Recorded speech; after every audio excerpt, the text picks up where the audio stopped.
Vamos lá, gente. Lucas capítulo 9. Nossa primeira conversa sobre as palavras de Jesus, então, acontece aqui no Evangelho de Lucas, no capítulo 9.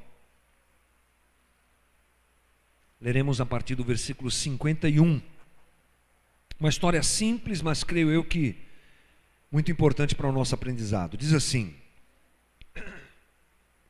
aproximando-se o tempo em que seria elevado ao céu, Jesus partiu resolutamente em direção a Jerusalém e enviou mensageiros à sua frente.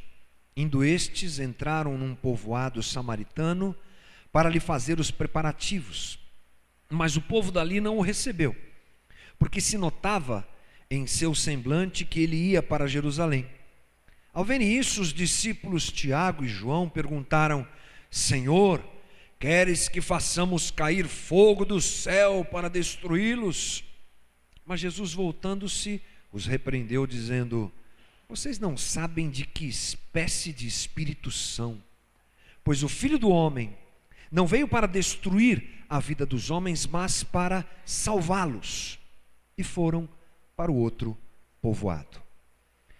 Querido Deus, oramos mais uma vez pedindo a tua misericórdia e graça nesse momento onde vamos conversar sobre a tua palavra, que haja no nosso meio um desejo de compreensão da tua vontade e da tua direção para a nossa vida, que nenhum impedimento se apresente, seja ele na nossa mente, no nosso sentimento, na nossa atenção, que estejamos todos aqui focados para sairmos daqui edificados pela tua palavra, que o nosso coração esteja realmente aberto, escancarado aquilo que o Senhor quer dizer, e a tua palavra encontre lugar dentro de nós, a fim de nos transformar a tua vontade, Senhor, e manifestar a tua vontade em nós. Te peço misericórdia nesse momento, para que eu tenha graça do Senhor para compartilhar aquilo que o Senhor tem para falar aos nossos corações. É o meu pedido, e nós oramos em nome de Jesus. Amém. Muito bem. O texto diz que Jesus, num certo momento da sua caminhada, ele que estava na Galileia, percebeu que a sua crucificação estava chegando, seu martírio estava próximo do tempo dele ser julgado, condenado e martirizado, como nós sabemos que ele viveu.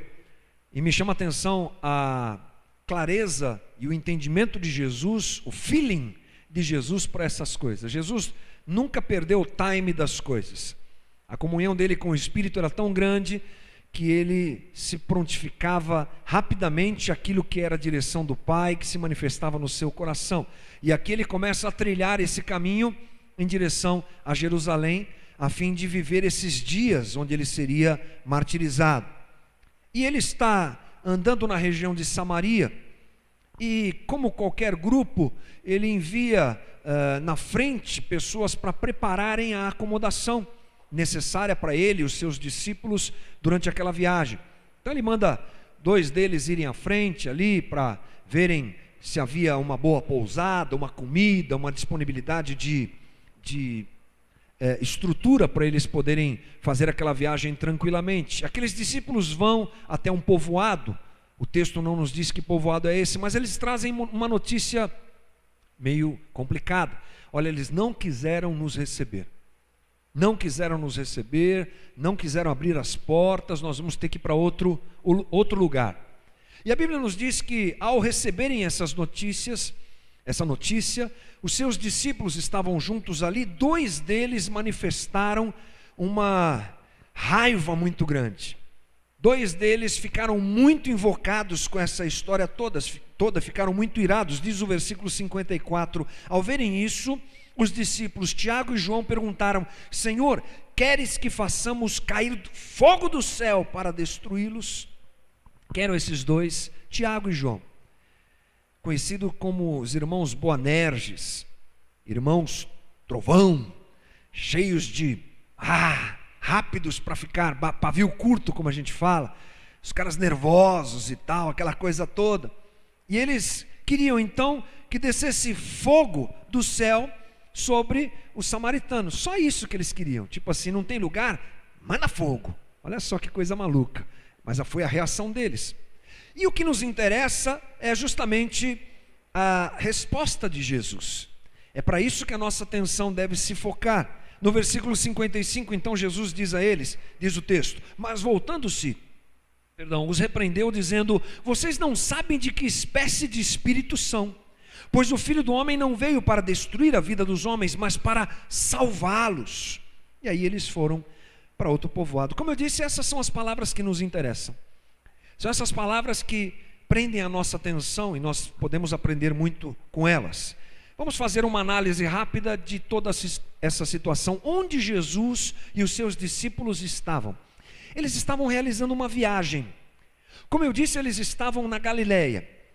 O território de Israel é um território, quando você olha no mapa de Israel, ele é um território mais vertical do que horizontal. Israel é uma faixa territorial com essa aparência, né?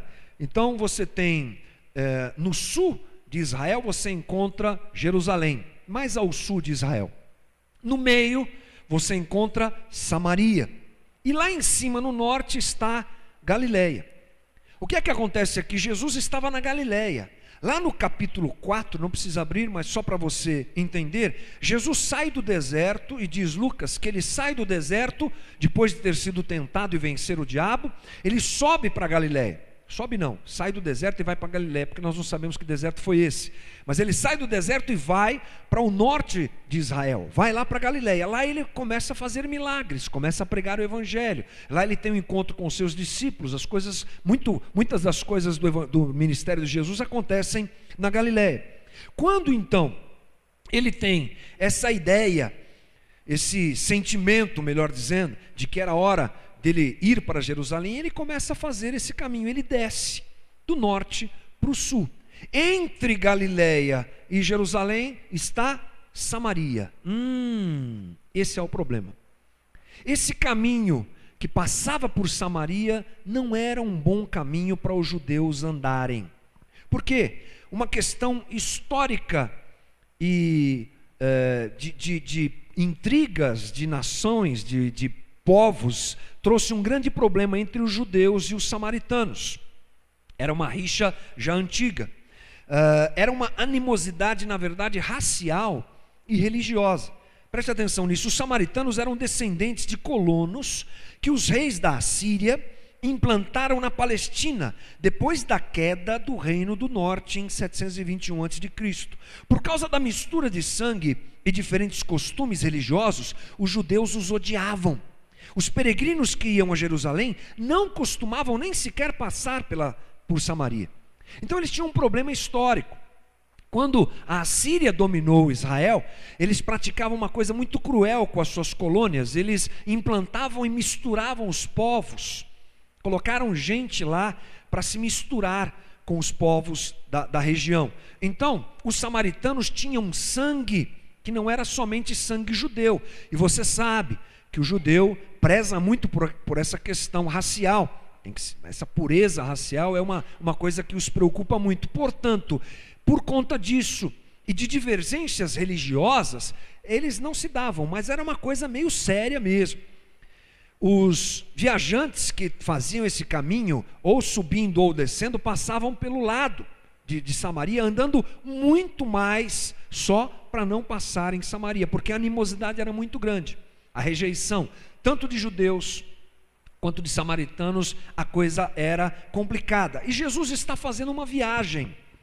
Essa é uma viagem que dentro do livro de Lucas demora 10 capítulos. Ela é narrada em 10 capítulos, do finalzinho do capítulo 9, onde nós começamos, até o final do capítulo 19, nós vamos acompanhando essa viagem.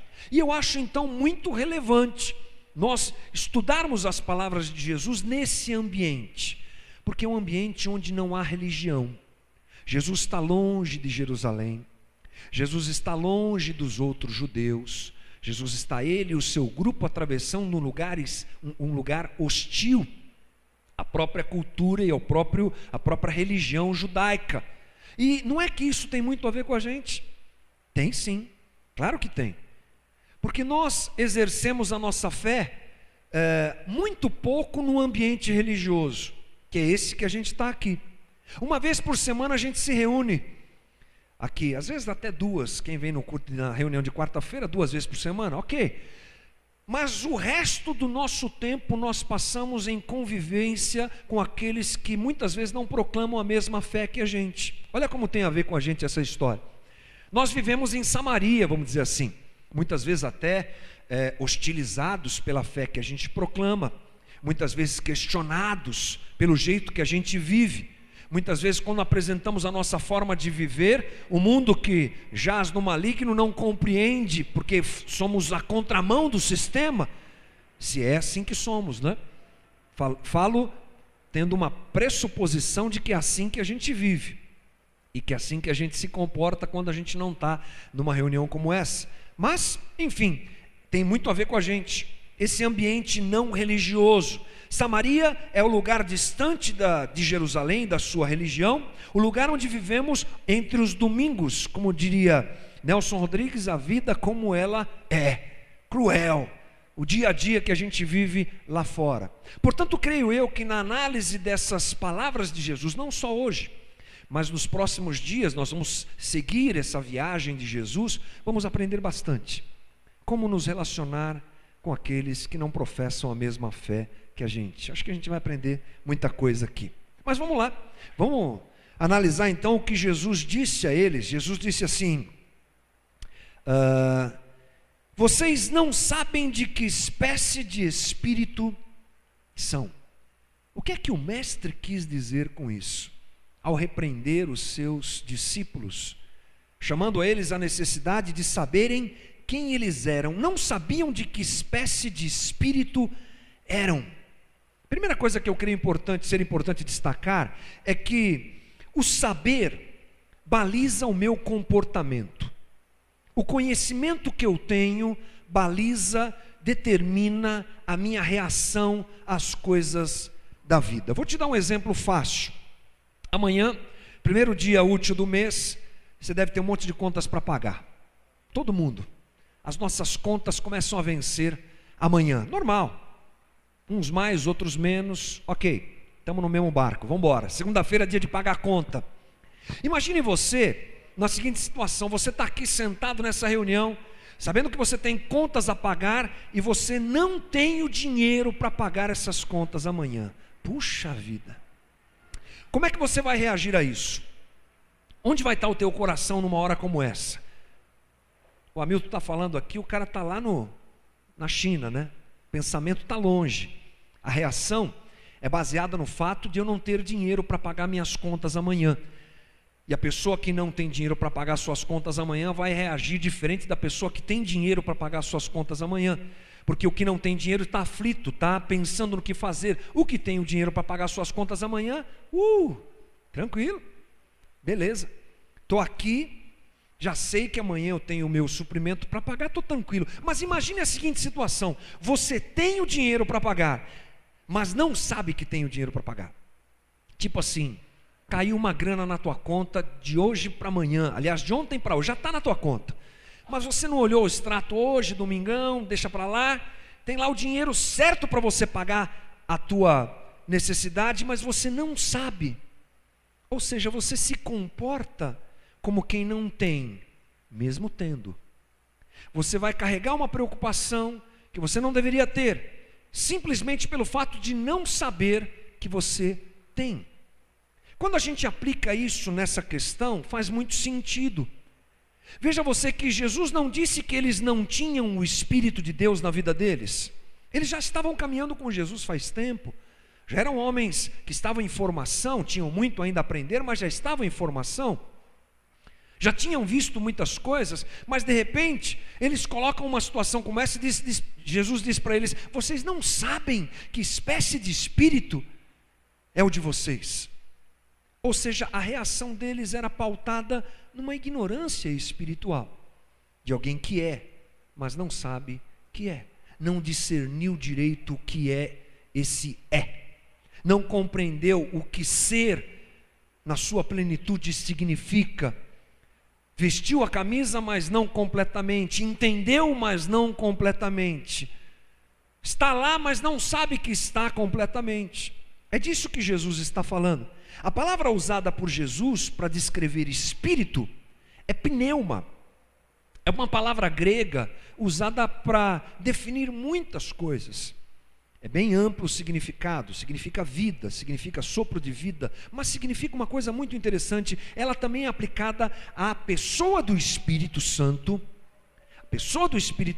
e também às características, melhor dizendo, ao caráter do Espírito Santo, a sua personalidade.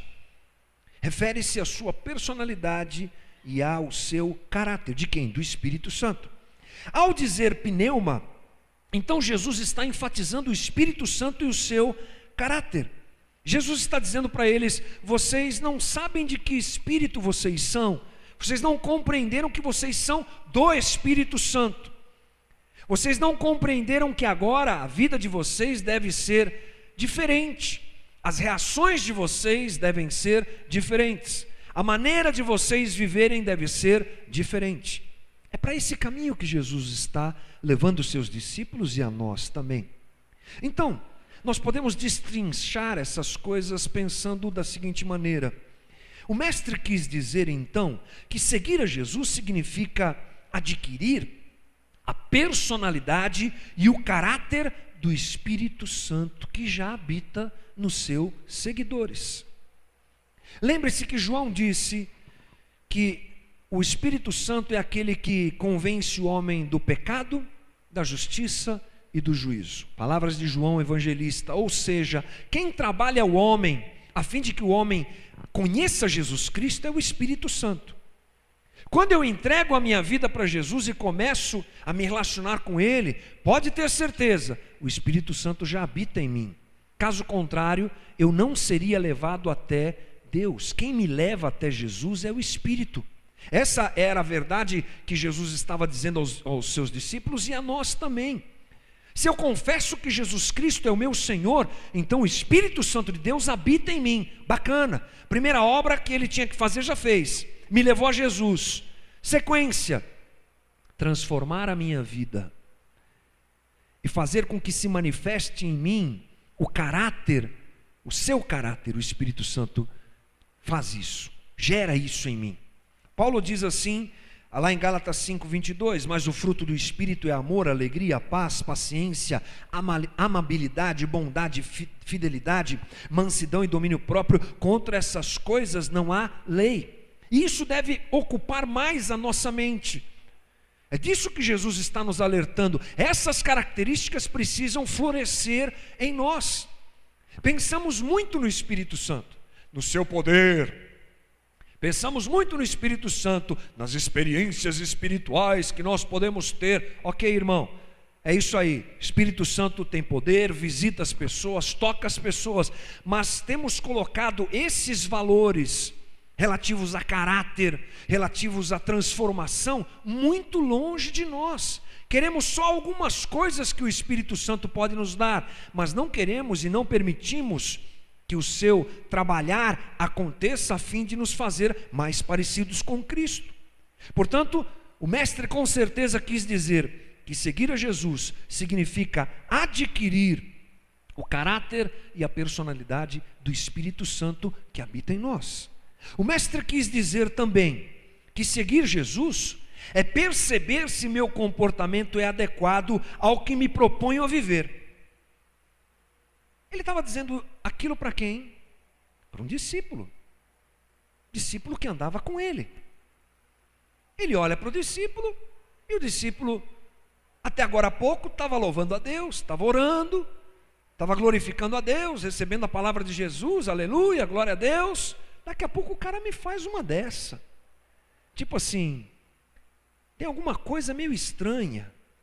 O que ele está falando, o que ele se propôs a viver, não é o que ele está vivendo. E Jesus nos chama a atenção de que é necessário uma autoanálise frequente daquilo que nós nos propusemos a viver. Nós nos propusemos a sermos cristãos, pequenos cristos, é a palavra cristão, é isso que significa, pequenos cristos. Ou seja, nós olhamos para Jesus, reconhecemos que Ele é o Senhor da nossa vida, o Salvador, o plano de salvação está claro na nossa mente, nos propomos a andar e seguir a Jesus, mas muitas vezes o que nós falamos não é o que nós vivemos. Aquilo que nós nos propomos a viver, a gente não vive na sua plenitude. Muitas vezes escolhemos aquilo que nós queremos viver. É preciso então uma autoanálise, uma averiguação constante, e é preciso se abrir para a conversão diária da nossa vida. Conversão que é, irmão? Estou indo para cá, viro para lá. Convergir, mudar de caminho. Nós temos uma certa dificuldade para fazer isso. E como cristãos não deveria ser assim. Deveria ser assim, muda de caminho, não está bom. Estou fazendo isso aqui, não está agradando a Deus, para amanhã já não vou fazer mais, já vou mudar. Ok, tem luta, tem carne, tem. Mas algumas coisas, na verdade, elas são fruto da nossa teimosia, do nosso jeito teimoso de ser e de viver. E essas coisas escapam de nós justamente porque não fazemos essa análise constante. Como é que eu estou caminhando? Estou falando uma coisa e vivendo o que eu falo? Me decidi por Cristo como Senhor da minha vida e me proponho a viver assim? Ou continuo com a minha cabeça dura, andando por caminhos que vão distantes, são distantes daquilo que eu proferi e daquilo que eu falo que eu sou cristão? Simples e básico, irmão. Faço o que eu mando, mas não faz o que eu faço. No Evangelho não funciona. Não é assim que as coisas funcionam. É preciso haver disposição de transformação. Os Boanerges, os irmãos que pediram fogo, eles eram assim. Gente dura de coração, gente complicada, com reação rápida. Mas Jesus está chamando a atenção deles e dizendo assim: vocês precisam mudar. Essa humanidade de vocês caída e deformada precisa ser transformada pelo Espírito. E esse é um trabalho que nós precisamos nos abrir para viver, pensar e realizar. O trabalho do Espírito de Deus e do Evangelho de Jesus Cristo nos transformando dia a dia. E tem que ter coragem para viver isso, irmão. Tem que ter coragem para admitir os seus erros.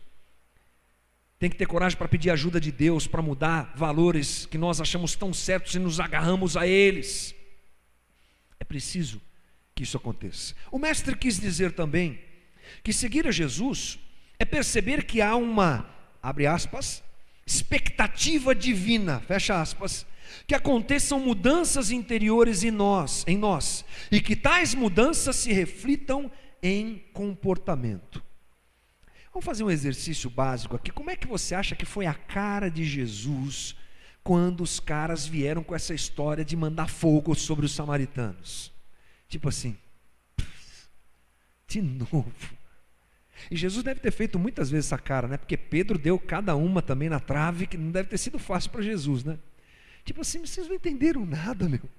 Estamos aqui falando de amor, estamos falando de transformação, estou falando que eu vim implantar uma nova forma de encarar a lei judaica, vim mostrar que é o amor que vale agora, vamos embora, vamos andando, daqui a pouco os caras falam aquela besteira. Eu até disse que essa expectativa divina está entre aspas, porque Deus não passa vontade, né, irmão? Você sabia disso?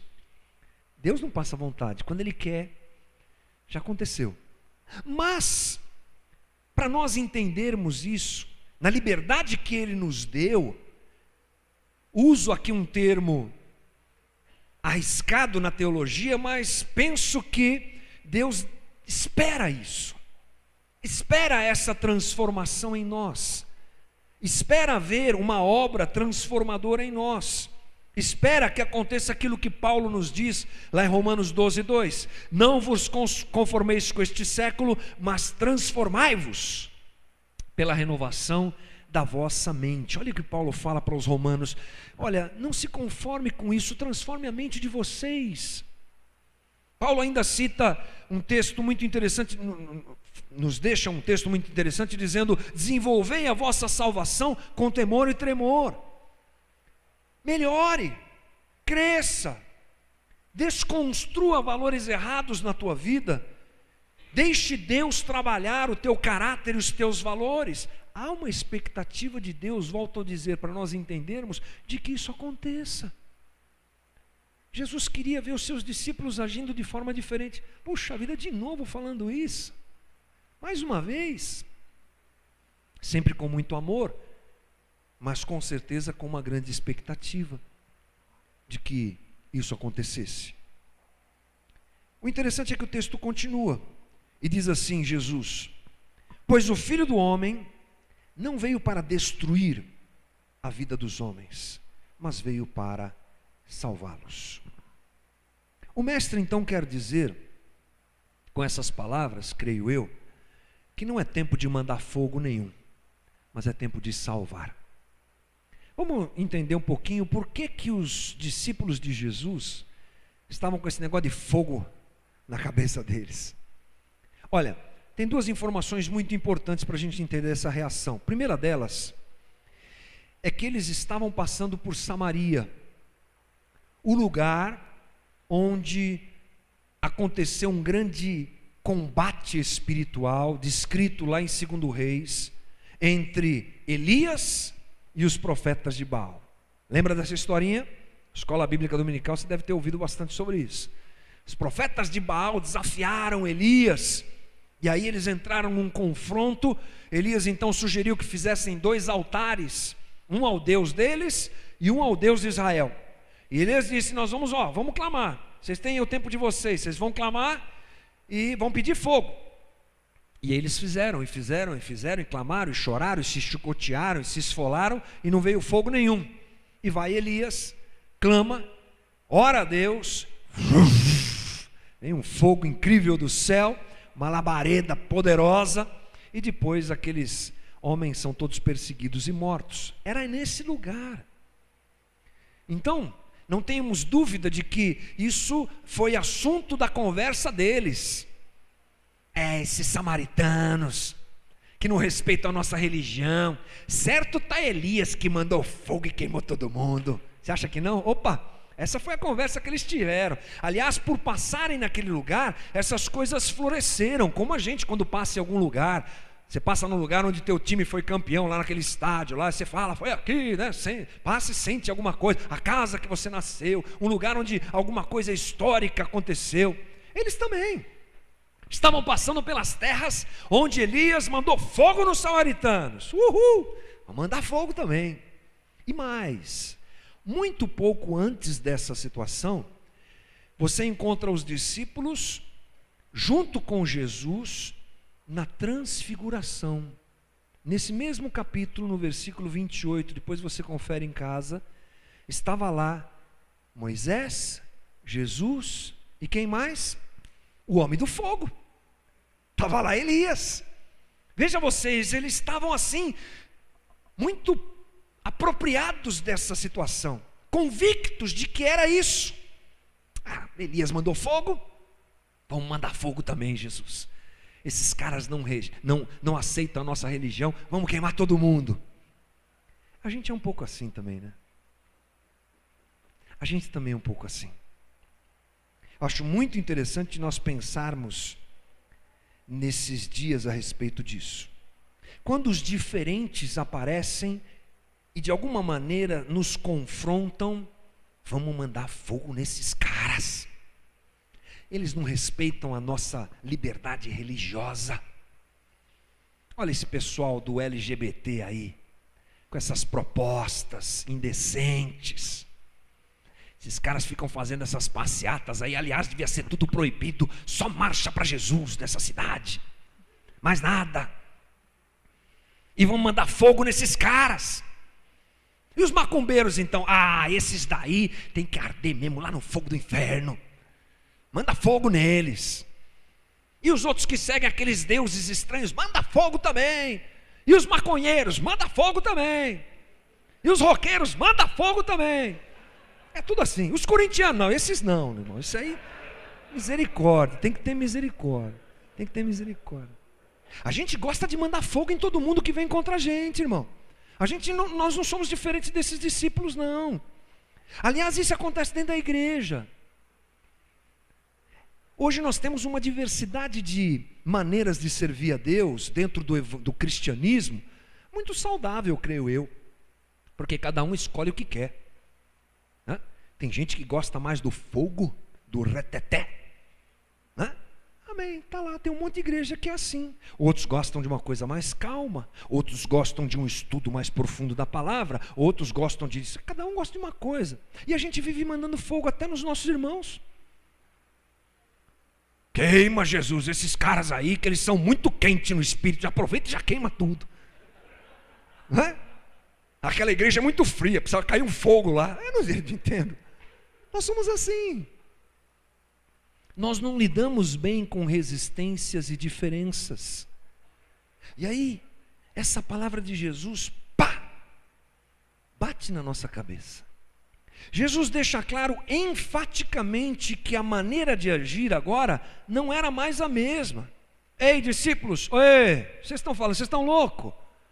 Isso é época de Elias, rapaz. Outra história, tempo da lei, outra coisa. Agora é graça, irmão. Estou aqui para implantar a graça. Estou aqui para amar os diferentes. Estou aqui para expandir aquilo que era só pertencente a Israel. Agora até os samaritanos vão ser salvos, você está entendendo? Agora não tem mais monopólio espiritual de Israel, só Israel é de Deus. Agora, todo aquele que curvar o seu joelho ao Deus vivo e clamar pelo seu nome vai ser salvo, inclusive aqueles que você não gosta. E esse foi o recado dado por Jesus aos seus discípulos, e que precisa entrar fortemente no nosso coração. Fortemente. E desconstruir umas coisas malucas que nós carregamos, uns direitos que nós temos, umas propriedades do evangelho que nós temos, aqueles que são detentores, guardadores da fé legítima, em nome de Jesus, aleluia, e fogo nos ímpios. Menos, irmão, menos, baixa a bola, menos. O Filho do Homem não veio para destruir, ele veio para salvar. O Filho do Homem não veio para condenar, ele veio para amar. O Filho do Homem não veio para exaltar um em detrimento ao outro. O Filho do Homem veio para salvar todo mundo e curar todo mundo. Aquele que se prostra a Ele e recebe Ele como Senhor e Salvador tem essa condição, e acabou. Agora, eu acho uma outra coisa muito interessante de nós pensarmos, é que Deus, Ele é inclusive paciente com a gente quando a gente quer mandar fogo sobre os outros. Aliás, antes disso, deixa eu ler uma declaração de um teólogo chamado Russell Champlin, para a gente fechar a outra coisa e partirmos para esse momento novo. Ele disse assim: Jesus sempre rejeitou a violência dos homens. Todos os seus milagres foram atos de misericórdia e jamais de destruição. De fato, ele veio para aliviar o sofrimento e não para aumentá-lo. Aqueles que advogam a violência em nome da justiça e da revolução social, bem fariam em observar detidamente o Espírito manifesto por Cristo. Os verdadeiros seguidores de Jesus não podem ser homens violentos. Esse mundo ainda necessita aprender essa grande lição. Incrível isso, né? E a gente às vezes se esquece desses valores, dessas verdades, de que o Evangelho salva. O Evangelho de Jesus Cristo salva. Mas vamos lá, indo para o final da nossa conversa, como eu disse, o mestre quis dizer também que Deus é paciente com a gente quando a gente quer mandar fogo nos outros. Eu fico pensando o seguinte, imagine a seguinte reação de Jesus. Chega Tiago e João, chegam os dois: mestre, o que é isso? Esses samaritanos malditos, vamos mandar fogo sobre eles, só quer que a gente ore agora e mande fogo sobre eles. Aí Jesus já desembanha a espada de fogo. Você que não tem misericórdia do próximo, você que vai para o inferno agora, corta os dois no meio. Não foi isso. Dramático, né? Tudo bem. Não foi isso. Ele olha para os dois, dá uma palavra de correção, de exortação, mas cheia de amor. Sabe o que Jesus quis dizer para eles? Eu vim para salvar você. Eu vim para transformar a tua vida. Você estava lá perdido, te alcancei, te chamei para ser meu discípulo. Tipo assim, e agora você vem todo cheio de razão para condenar o próximo? Não é isso que a gente faz. A misericórdia dada por Deus sobre nós sempre é maior do que a cobrada de Deus por nós. Deus derrama a sua misericórdia sobre nós abundantemente e nos pede que por amor nós o sirvamos e apresentemos a Ele ao mundo, desdobrando essa misericórdia que veio sobre nós. Essa é a ideia do Evangelho. Fui salvo por graça. É aí que está a graça de tudo. Graça o que é? Predisposição, amorosa de Deus para com as suas criaturas, com a sua criação, especificamente para com o homem. Graça não é a quarta pessoa da Trindade, Pai, Filho, Espírito Santo e graça, amém. Não, graça não é pessoa. Graça é uma disposição amorosa de Deus para comigo, pecador, para com a sua criatura, para com a sua criação, os homens em especial. E Ele nos alcança assim. Alcançou os seus discípulos assim. Ele poderia não ter sido misericordioso com os seus irmãos, com os seus discípulos, até porque mais à frente ele seria crucificado pelos judeus. Mas a graça de Jesus alcançou os seus discípulos e agora ele pede: desdobrem isso. Tratem o próximo como vocês foram tratados. Com a mesma misericórdia que eu tive por vocês, Tiago e João, tratem agora esses samaritanos que não nos querem receber, porque qual a diferença que há entre vocês e eles? Porque na hora de passar a régua, somos todos iguais, pecadores do mesmo jeito. O que Jesus então nos pede, irmão, é um desdobramento desse Evangelho. E nós precisamos do Evangelho para lermos melhor a vida do outro. O Evangelho é a lente que nós precisamos para olharmos com mais misericórdia o nosso próximo. E creio eu que é uma lição muito profunda para todos nós. Olharmos para a nossa própria miséria, limitação, pequenez, fragilidade, e assim percebermos que fomos alcançados pela misericórdia e graça de Deus, e desdobrarmos o Evangelho para com o nosso próximo, amando também, suportando também, tendo mais paciência também, pedindo a Deus que abençoe também, e que tenha misericórdia da vida dele também, como teve da nossa. Essa é uma boa lição para nós nessa noite, eu creio, em nome de Jesus.